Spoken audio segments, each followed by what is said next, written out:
नमस्कार, आप देख रहे हैं न्यूज़ 18 अपडेट और मैं हूं आपके साथ सुकन्या सिंह। और सबसे पहले बात बड़ी खबर की जो मुजफ्फरपुर से आ रही है। अपराधी मुजफ्फरपुर में बेखौफ नजर आ रहे हैं।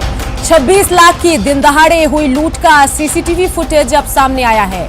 तस्वीरों में आपको हम दिखाएंगे कि कैसे अपराधी बेखौफ होकर लूट की वारदात को अंजाम दे रहे हैं। चलिए सबसे पहले वो सीसीटीवी फुटेज आपको दिखाते हैं जहां मुजफ्फरपुर के अहियापुर में 26 लाख की लूट का सीसीटीवी फुटेज ये सामने आया है, जहां पूर्व विधायक के कर्मी मुकेश शाही से लूट की वारदात को अंजाम दिया गया है। जैसा कि आप तस्वीरों में देख सकते हैं कि 6 से 7 लुटेरों ने वारदात को अंजाम दिया। अहियापुर के राघोपुर चौक के पास वारदात को अंजाम दिया गया है। तो तस्वीरें देखिए, सुबह सवेरे 26 लाख की लूट की ये वारदात है और अब इसका सीसीटीवी फुटेज सामने आ गया है।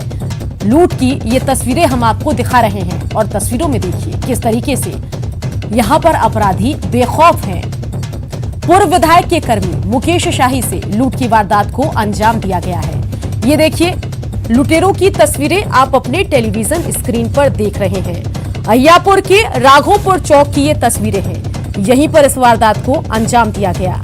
तो तस्वीरें आपको सीसीटीवी की दिखा रहे हैं। इसी के आधार पर पुलिस पड़ताल में जुटी है और एरो के जरिए आपको अपराधी भी हम दिखा रहे हैं जो बाइक पर सवार हैं, बेखौफ हैं और लूट की वारदात को अंजाम देकर यहां से चलते बनते हैं। और विधायक किसी आम व्यक्ति के साथ नहीं, पूर्व विधायक, जी हां, पूर्व विधायक के कर्मी के साथ इस वारदात को अंजाम दिया गया है। 26 लाख की लूट का ये पूरा मामला है, अहियापुर के राघोपुर का मामला है। सवाल भी हम उठा रहे हैं, अपराधियों के जहन से कानून का खौफ क्यों खत्म होता जा रहा है? क्या उनको पुलिस का डर नहीं, कानून व्यवस्था का डर नहीं? क्या प्रशासन के तमाम दावे खोखले हैं? अगर सुबह सवेरे 26 लाख की लूट होगी, वो भी विधायक के कर्मी के साथ, तो फिर ऐसा लगेगा कि कानून का लोगों में खौफ नहीं है। क्या डर में जीना लोगों की मजबूरी बन गई है? तो सवाल हमने आपको दिखाया। और एक और अहम खबर जिसके बाद मुजफ्फरपुर से ही यह खबर है और तस्वीरें भी हम आपको दिखाएंगे, जहां गैंगरेप की वारदात को अंजाम देने के बाद दरिंदों ने उसका वीडियो सोशल मीडिया पर वायरल कर दिया। यही नहीं, पीड़ित महिला को जान से मारने की धमकी भी दे रहे हैं। पीड़ित ने करजा थाने में 5 लोगों के खिलाफ FIR दर्ज कराया है। इस मामले में सभी आरोपी 19 से 21 साल के बीच हैं। बताया यह जा रहा है कि महिला अपने घर पर अकेली थी। 12 अगस्त को गांव के चुनचुन कुमार, लाल बाबू कुमार, साजन कुमार, श्रीराम कुमार और शिवा कुमार ने उसके साथ रेप किया और उसका वीडियो बनाया। वीडियो वायरल करने की धमकी देकर वो फिर महिला से संबंध बनाना चाह रहे थे। आरोप है कि ऐसा नहीं करने पर बदमाशों ने महिला को बुरी तरह पीटा और पति और बेटे को जान से मारने की धमकी दी। फिलहाल पुलिस ने मामला दर्ज कर लिया है, लेकिन इस मामले में अभी तक किसी की गिरफ्तारी नहीं हुई। हाँ जी, धमकी दिया, फिर इन्हें का धमकी दिया था कि जैसे मेरा साथ में करो ना, तो हम मोबाइल में डाल लिए हुए हैं, फिर मोबाइल पर डाल लिए और पूरा नहीं कथी करेगा ना तो तुमको गुरु बनाए हुए नेट पर हम डाल देंगे। हम नहीं ऐसे करेंगे, इसे रुक जाओ, तुमको सब बतला रहे हैं, पकड़ के या पिटाई खिलवाएंगे। तो नहीं ऐसे करो ना तो हम नेट पर 2-4 दिन पहले से नेट पर डलवा देंगे, नेट पर डलवा देंगे। ये उस पर मारा, इस पर मारा, नेट पर डाल देंगे। वो एक अभी आवेदन प्राप्त हुआ है, अभी तुरंत प्राप्त हुआ है, तो थानाध्यक्ष को बोला गया है कि इसमें प्राथमिकी दर्ज करके जो कार्रवाई बनती है वो करें। और बात अगली बड़ी खबर की करेंगे, जहां PMCH से कल बच्चे की चोरी मामले में बच्चा चोर की तस्वीर अब सामने आ गई है। बच्चा चोर महिला थी और इसकी तस्वीर अब सबके सामने आ चुकी है। 1 साल के बच्चे की चोरी का पूरा मामला है। कल PMCH से बच्चे की चोरी हुई थी और CCTV में तस्वीर कैद हो गई है और आप देख सकते हैं कि बच्चा चोर की ये तस्वीर है। FIR दर्ज कराने में परिजनों को परेशानी हुई। PMCH की सुरक्षा व्यवस्था को चुनौती देती ये तस्वीर देखिए। तस्वीरों में हरे सूट पहनी गोद में बच्चे को लिए ये महिला है और इसी महिला ने इस बच्चे की चोरी की। इसकी गोद में 1 साल का बच्चा है जो कल से PMCH से लापता था। सवाल उठ रहा था कि ये 1 साल का बच्चा आखिर गया कहां, लेकिन जब ये CCTV तस्वीर सामने आई तब पूरा मामला साफ हो गया कि इस हरी सूट में पहनी महिला, जी हां, जो हरी सूट पहनी हुई महिला है, इसी ने बच्चे की चोरी की है। और इन सब के बीच सवाल भी उठ रहे हैं कि PMCH में जो सुरक्षा व्यवस्था है वो क्या कर रही है? क्या यहाँ पर कोई व्यक्ति पहुंचेगा अपने इलाज के लिए बच्चे को लेकर, तो क्या खुलेआम उसके बच्चे की चोरी हो जाएगी? तो तस्वीरें आपको हम दिखा रहे हैं, साथ ही सवाल भी उठा रहे हैं। क्या PMCH में सुरक्षा भगवान भरोसे है? क्या सुरक्षा कर्मी नाम के लिए यहाँ तैनात किए गए हैं? क्या यहाँ पहुंचे लोगों की सुरक्षा की कोई जिम्मेवारी सुरक्षाकर्मी नहीं उठाएंगे? कब पीएमसीएच प्रबंधन जागेगा? कब इन घटनाओं से सबक लेगा पीएमसीएच प्रबंधन? क्या पीएमसीएच में सुरक्षा भगवान भरोसे है? क्योंकि 1 साल के बच्चे की चोरी हो जाती है, सीसीटीवी कैमरे लगे हुए हैं, महिला आती है, आराम से बच्चे को उठाकर चलती बनती है, परिजन हैरान परेशान। इन सबके बीच बच्चे की बरामदगी कब होगी, ये अभी भी सवाल बना हुआ है। संजय हमारे संवाददाता इसी खबर पर ज्यादा जानकारी के साथ फोन लाइन से जुड़ गए हैं। संजय, तस्वीरें हम देख रहे हैं, हरी सूट और काले दुपट्टे में महिला 1 साल के बच्चे को लेकर घूम रही है यहाँ पर, और बड़ा सवाल कि बच्चे की बरामदगी कब होगी? पुलिस क्या कर रही है? पीएमसीएच प्रबंधन में जो लोग हैं वो क्या कह रहे हैं, बताइए। सबसे बड़ी बात है सुकन्या कि पीएमसीएच में ये कोई पहली घटना नहीं है कि जब बच्चे की चोरी हो जा रही हो। थोड़ी गलती अभिभावकों की है और थोड़ी लापरवाही पीएमसीएच प्रशासन की है। जहां पर सख्ती बरतने की जरूरत है वहां नहीं बरती जाती है और हर एक घटना के बाद सबक लेने की नसीहत दी जाती है। ये जो 14 माह का बच्चा, तकरीबन 1 साल का, इसका नाम प्रियांशु बताया जा रहा है और नानी की गोद में ये खेल रहा था बच्चा। घटना के वक्त बच्चा जब खेल रहा था वहीं समस्तीपुर से अपने पति धर्मेंद्र चौपाल का इलाज कराने को उसकी मां मनीषा देवी पति को देखने के लिए हार्ट वार्ड में आई हुई थी और नानी से नजदीकियां बनाकर वहां मौजूद जो बच्चे की जिसने चोरी की है वो महिला जो है वो बच्चे को खिलाने के बहाने उसे अपनी गोद में लिया और फिर धीरे से वहां से वो भाग गई। तो निश्चित तौर पर इसके पहले भी तकरीबन 4 से 5 मामले बच्चे चोरी के आए हैं पीएमसीएच में और एक आध मामले को छोड़ते तो सभी मामले में बच्चे की बरामदगी हुई है और उम्मीद की जानी चाहिए। पुलिस बहुत कुछ नहीं बता रही है लेकिन जो सीसीटीवी फुटेज मिला उसके आधार पर पुलिस छानबीन कर रही है और पुलिस अधिकारियों ने ऑफ द रिकॉर्ड बताया है कि बच्चे को जल्दी बरामद कर लिया जाएगा। जी सुकन्या। बिल्कुल बिल्कुल, बच्चे की बरामदगी की हम उम्मीद तो कर रहे हैं, लेकिन ये जरा बताइए कि क्या पीएमसीएच में जो प्रत्यक्षदर्शी मौजूद थे, जो सुरक्षा कर्मी थे, उनका क्या कहना है? ये महिला पीएमसीएच में क्या कर रही थी, किस मकसद से वो यहाँ पर पहुंची थी, इसके बारे में कोई जानकारी मिल पाई है अब तक? बिल्कुल नहीं, अभी पुलिस इस मामले में बहुत कुछ बताना नहीं चाह रही है, लेकिन पुलिस सीसीटीवी फुटेज जो खंगाला है पुलिस ने उससे इसकी एक्टिविटी जरूर कैमरे में कैद हो गई है और पुलिस को सस्पेक्टेड दिख रही है महिला। उसका कहना यह है कि मकसद यही था कि कुछ न कुछ घटना को अंजाम देना है, उसकी जो एक्टिविटीज है यही बता रही है। और बच्चा जैसे ही नानी की गोद में था उसको खेलने के बहाने लिया, काफी देर तक ये जो नानी थी उससे घुल मिल गई थी और नानी को शक नहीं हुआ। उसने सोचा कि ये किसी का इलाज कराने आई है और बच्चे को बच्चा समझ के गोद में खिलाना चाहिए, यही सोचकर उसने बच्चे को उसकी गोद में दिया और इसका उसने फायदा उठाया और बच्चे को लेकर वो चंपत हो गई वहां से। जी बिल्कुल, अब जरा बताइए कि अब जब तस्वीर सामने आ गई है तो क्या परिजनों को उम्मीद बंधी है कि इसकी गिरफ्तारी होगी, बच्चे की बरामदगी होगी? देखिए, निश्चित तौर पर पुलिस ने 4 लोगों से पूछताछ की है जिन्होंने बच्चे जो महिला है उसके बारे में जानकारी दी और जानकारी के अनुसार महिला बार बार पीएमसीएच आती रही है और उस बारे में जो जानकारी मिली है पुलिस उसका खुलासा नहीं करना चाहती है। पुलिस कह रही है कि जल्दी वो बच्चे तक पहुंच जाएगी और बच्चे को जल्द से जल्द बरामद कर लिया जाएगा। जी, और इसके अलावा क्या संजय, बच्चा चोरी का इंटेंशन क्या कुछ था, किस मकसद से इस बच्चे की चोरी की गई, उस बारे में कोई जानकारी मिली? क्या फिरौती के लिए चोरी की गई या किसी और मकसद से, बताइए। देखिए, जो प्रोफाइल है बच्चे का उसको देखकर ये नहीं कहा जा सकता कि बच्चे की चोरी जो की गई है वो जो रैंसम है उसके लिहाज से की गई है। सबसे बड़ी बात है कि अमूमन जो अब तक घटना सामने आई है पीएमसीएच में, अमूमन उन लोगों ने बच्चे को चोरी किया है जो उसे बेच देते हैं दूसरों के हाथों या फिर जिनके पास बच्चा नहीं होता है तो वो भावनाओं में बढ़कर बच्चे को चोरी कर लेती है। तो कमोबेश मामला यही होगा, बच्चे के परिजनों से फिरौती लेना या उनसे किसी पैसे की डिमांड करना, ये बात समझ नहीं। अमूमन बच्चे को बेच दिया जाता है दूसरे के हाथों जो निसंतान होते हैं। जी। तो फिलहाल पुलिस यही मानकर चल रही है और निश्चित तौर पर पुलिस जिस तरीके से जांच कर रही है उम्मीद की जानी चाहिए कि बच्चा जल्द ही अपने परिजनों के हवाले कर दिया जाएगा। जी सुकन्या। चलिए संजय, पूरे मामले पर नजर बना के रखिए, उम्मीद यही कि जल्द ही बच्चे की बरामदगी हो और जिस महिला ने बच्चे की चोरी की है उसकी भी जल्द से जल्द गिरफ्तारी होकर पूरे मामले का खुलासा हो। तमाम जानकारी के लिए संजय आपका शुक्रिया।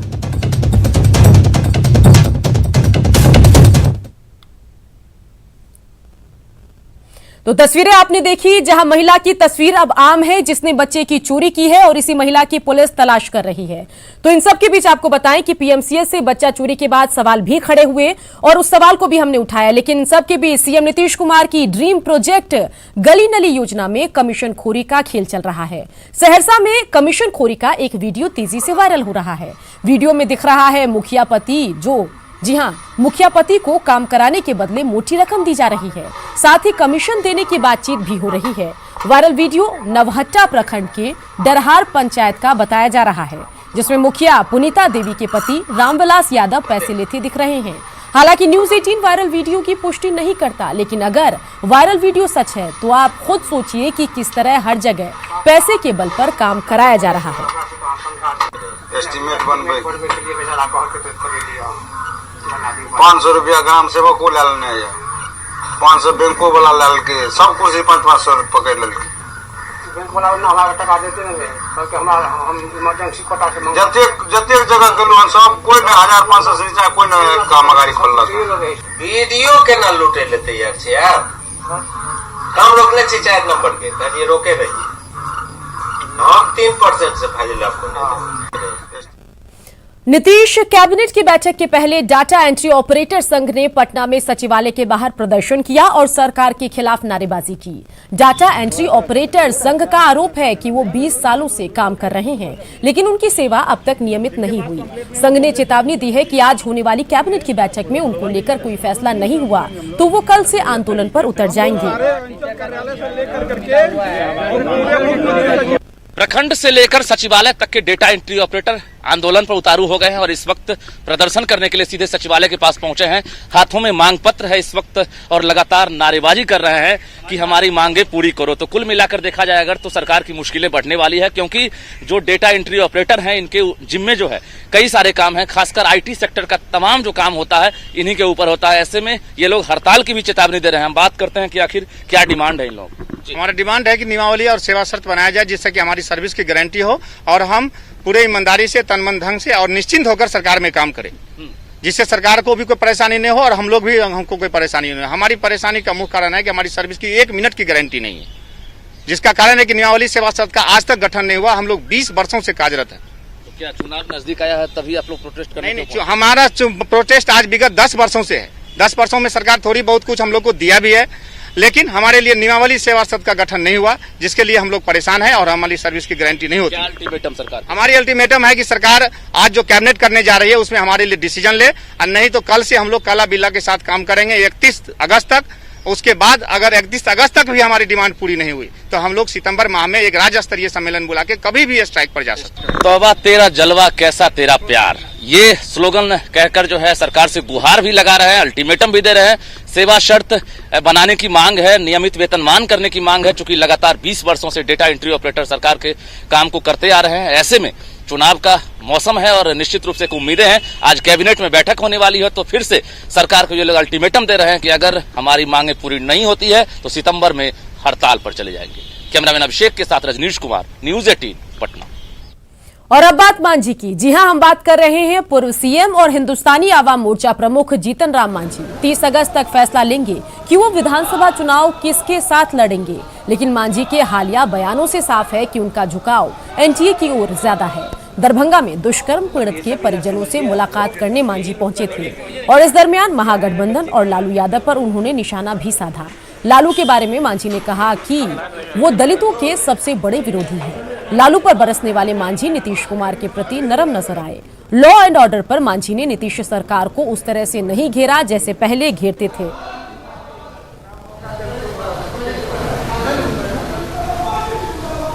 तो लालू जी को तो हमने देखा कि एनडीए के लोगों से वे ज़्यादा शेड्यूल कास्ट विरोधी हैं। नीतीश कुमार जी ने हमको मुख्यमंत्री बनाया, इसके लिए उनको धन्यवाद हर वक्त देते हैं, आज भी हम देते हैं। लेकिन हटाने के लिए लालू प्रसाद जी ने एड़ी चोटी का पसीना एक किया। नीतीश जी के साथ मिलकर के राजभवन भी गए, राष्ट्रपति भवन भी गए कि जीतन मांझी को हटा दीजिए। तो बड़ा सवाल, आखिर मांझी का नाव किस किनारा लगेगा विधानसभा चुनाव में? आइए अब 20 सेकंड में समझ लेते हैं कि मांझी नीतीश के प्रति नरम क्यों दिख रहे हैं। महागठबंधन से अलग होने के बाद संभावना की तलाश सीएम नीतीश के माध्यम से एनडीए में एंट्री की कोशिश में जुटे हैं।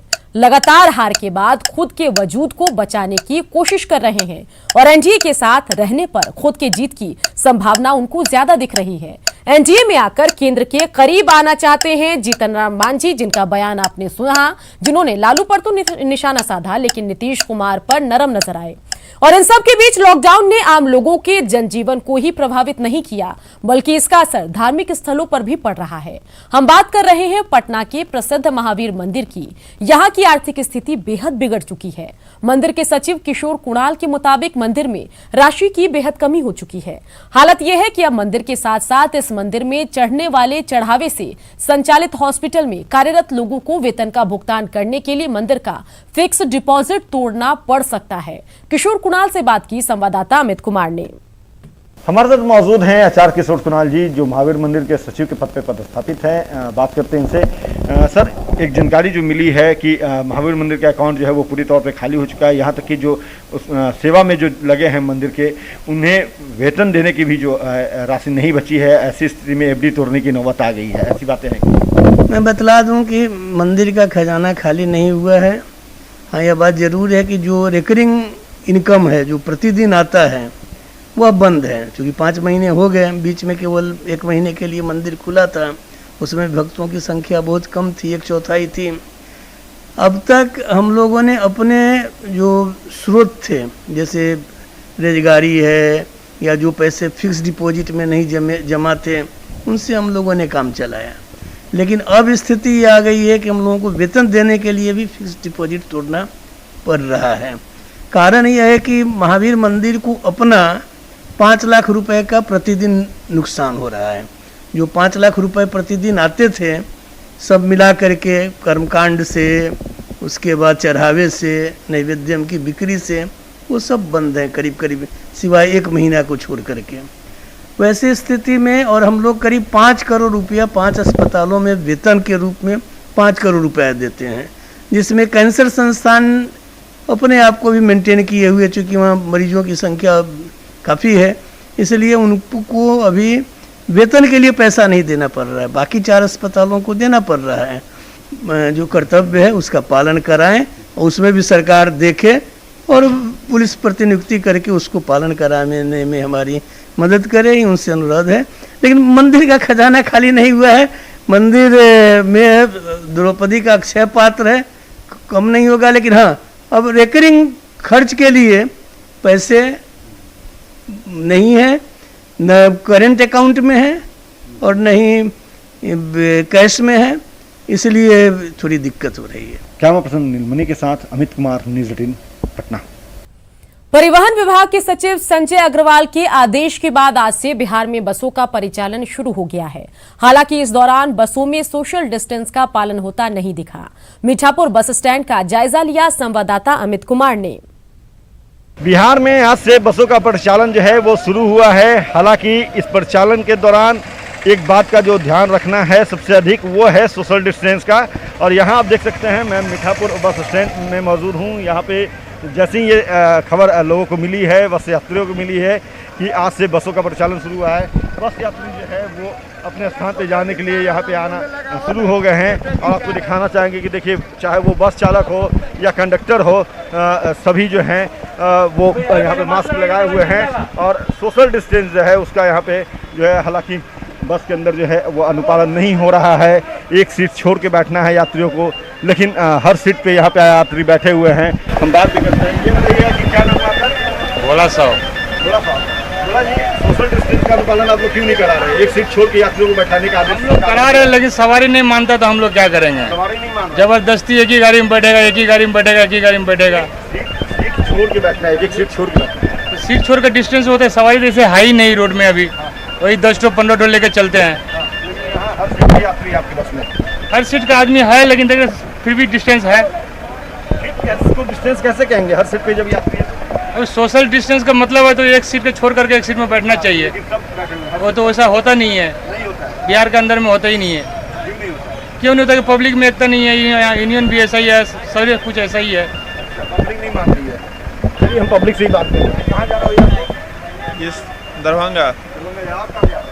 हमको झंझारपुर जाना है। क्यों नहीं सोशल डिस्टेंस का अनुपालन आता है? सोशल डिस्टेंस अकेले बैठे थे, अब दूसरा आ गया तो ये लोग करेगा ना सर। आप आ गए बाद में, आप जबरदस्ती बैठ गए इनके बगल में। हमको यहीं दिया सीट बचने के लिए। चलिए, ये बहानेबाजी है, यात्रियों की भी है, बस चालक की भी है, बस ऑनर की है। सभी जो हैं वो कहीं ना कहीं खुले तौर पे जो है वो सोशल डिस्टेंस का अनुपालन नहीं कर रहे हैं। कोई कहता है कि यात्री नहीं मानते हैं, यात्री कहते हैं कि हमारे सहयात्री नहीं मानते हैं, सहयात्री कहते हैं कि हम पहले बैठे थे। तो कहीं ना कहीं ये देख सकते हैं कि ये बहानेबाजी के बीच जो है बस का परिचालन आज से ये लोग कर रहे हैं। हालांकि सरकार ने सीधे तौर पे कहा, परिवहन सचिव ने कहा कि सोशल डिस्टेंस सबसे महत्वपूर्ण है, उसका ख्याल सभी को रखना है, नहीं रखेंगे तो बस का परिचालन जो है वो फिर से रोक दिया जाएगा, क्योंकि कोरोना पे जीत हासिल करनी है तो उसके लिए सोशल डिस्टेंस और मास्क दो महत्वपूर्ण चीज़ है जिसका ध्यान सबको रखना है। लेकिन यहाँ पे जो है खुलेआम उन आदेशों का अवहेलना ये बस चालक से लेकर के यात्री तक कर रहे हैं। कैमरा पर्सन नीलमणि के साथ Amit Kumar, news 18 Patna. Corona positive हुए जेएमएम सुप्रीमो शिबू सोरेन को ऑक्सीजन लेवल कम होने के बाद रांची के मेदांता में भर्ती कराया गया। खबर है कि शिबू सोरेन को बेहतर इलाज के लिए एयर एम्बुलेंस से दिल्ली के मेदांता ले जाया जा सकता है। रांची मेदांता हॉस्पिटल से ज्यादा जानकारी दे रहे हैं संवाददाता उपेंद्र कुमार। मुख्यमंत्री और झारखंड मुक्ति मोर्चा के केंद्रीय अध्यक्ष शिबू सोरेन ऑक्सीजन लेवल कम होने के बाद इसी मेदांता अस्पताल में भर्ती कराए गए हैं, जहां पर उनका इलाज चल रहा है। अस्पताल सूत्रों से मिली जानकारी के अनुसार शिबू सोरेन का स्वास्थ्य अभी बिल्कुल सामान्य है। उन्होंने सुबह में आहार भी लिया है और टहल भी रहे हैं। सुरक्षा के चाक चौबंद यहाँ पे व्यवस्थाएं की गई है। जिस तरह से अपने कैमरा पर्सन से कहेंगे कि दिखलाएं, यहाँ पे बड़ी संख्या में सुरक्षा बल को तैनात किया गया है मेदांता हॉस्पिटल के बाहर में। चूंकि राज्यसभा के सांसद हैं, पूर्व मुख्यमंत्री हैं शिबू सोरेन, और जो जानकारी हमें मिल रही है सूत्रों से उसके अनुसार संभव है कि बेहतर इलाज के लिए सरकार शिबू सोरेन को एयर एम्बुलेंस से या फिर विशेष विमान से दिल्ली मेदांता शिफ्ट करे। यह सूत्रों से मिली हुई जानकारी है। अभी तक कोई इसे कंफर्म नहीं कर रहा है, लेकिन हमारे जो विश्वसनीय अस्पताल के सूत्र हैं उनके अनुसार इस तरह की बातें चल रही है कि शिबू सोरेन को एयर एम्बुलेंस से या फिर विशेष विमान से मेदांता दिल्ली शिफ्ट किया जाए। कैमरामैन संत के साथ उपेंद्र, न्यूज़ 18 रांची। तो लगातार चलता रहेगा खबरों का सफर। आप बने रहिए न्यूज़ 18 बिहार झारखंड के साथ।